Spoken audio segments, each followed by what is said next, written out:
यह कहानी एक ऐसे बालक की है जिसने दुनिया कभी नहीं देखी थी, लेकिन बाबा श्याम ने उसे वो रोशनी दी जो डॉक्टर और दवाइयाँ नहीं दे सकीं।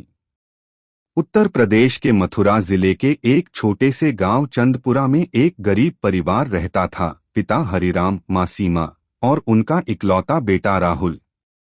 राहुल जन्म से ही अंधा था।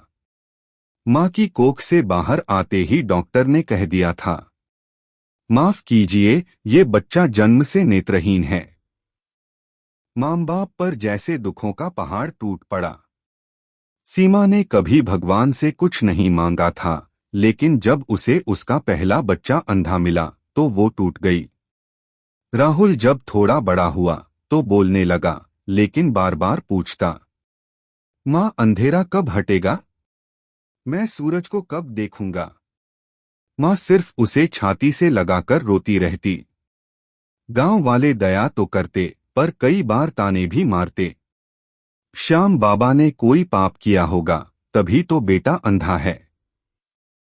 हरिराम और सीमा कई मंदिरों में गए, तांत्रिकों से मिले, डॉक्टरों को दिखाया, लखनऊ और दिल्ली तक घूम आए, लेकिन हर जगह एक ही जवाब, इसका इलाज संभव नहीं है। पैसे भी खत्म होने लगे, घर की जमीन गिरवी रखी गई, लेकिन रोशनी न मिली। एक दिन गांव में श्याम प्रेमी भजन मंडली आई। उसमें एक वृद्ध भक्त थे, गोपालदास जी। वे बाबा श्याम के अनन्य भक्त थे और हर साल पैदल यात्रा करके खाटू धाम जाते थे।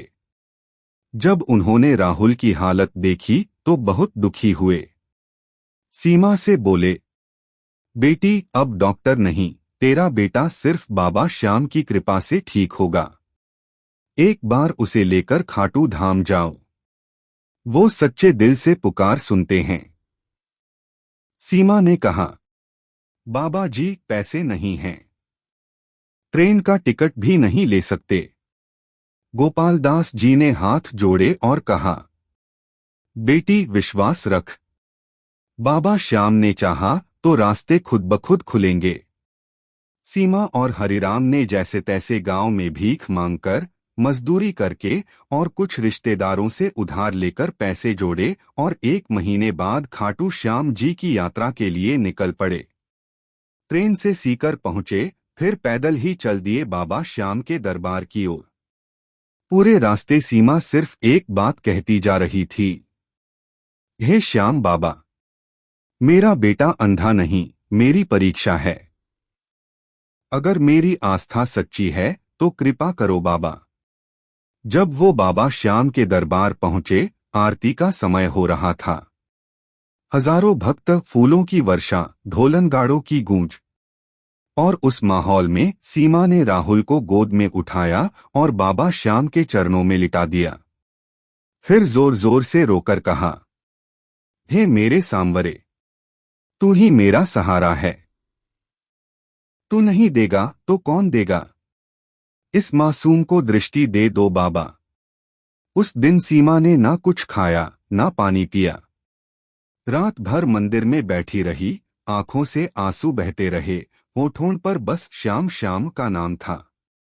रात के लगभग 3 बजे, जब मंदिर में सन्नाटा था, सीमा को नींद आ गई।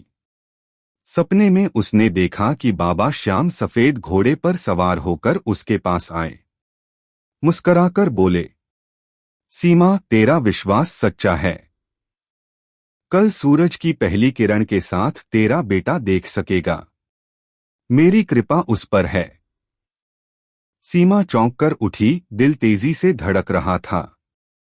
उसने हरिराम को उठाया और बोली, बाबा श्याम आए थे सपने में। राहुल अब देख सकेगा। सुबह हुई, सूरज की पहली किरण मंदिर के शिखर पर पड़ी।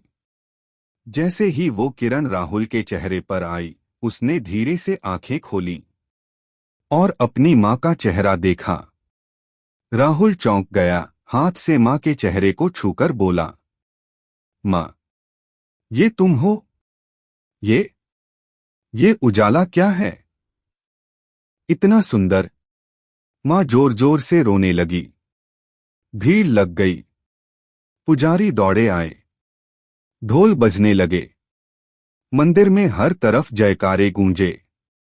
बोलो खाटू वाले श्याम बाबा की जय, सच्चे दरबार की जय। उस दिन के बाद राहुल को नई आंखें मिली बाबा श्याम की दी हुई। परिवार वहीं रुक गया और बाबा श्याम के मंदिर के पास ही रहने लगा। हरिराम ने अब अपना जीवन बाबा श्याम की सेवा में लगा दिया। वो रोज मंदिर के बाहर निशुल्क जल वितरण करता है। सीमा आज भी हर सोमवार व्रत रखती है और जो भी भक्त दुखी हो उसे यही कहती है, एक बार श्याम बाबा को सच्चे दिल से पुकारो, वो तुम्हें खाली नहीं लौटाएंगे। दोस्तों, अगर इस चमत्कारी सच्ची कहानी ने आपके दिल को छू लिया हो तो वीडियो को जरूर लाइक करें, अपने दोस्तों और परिवार में शेयर करें और चैनल को सब्सक्राइब करना न भूलें। कमेंट में जरूर लिखिए जय बाबा श्याम।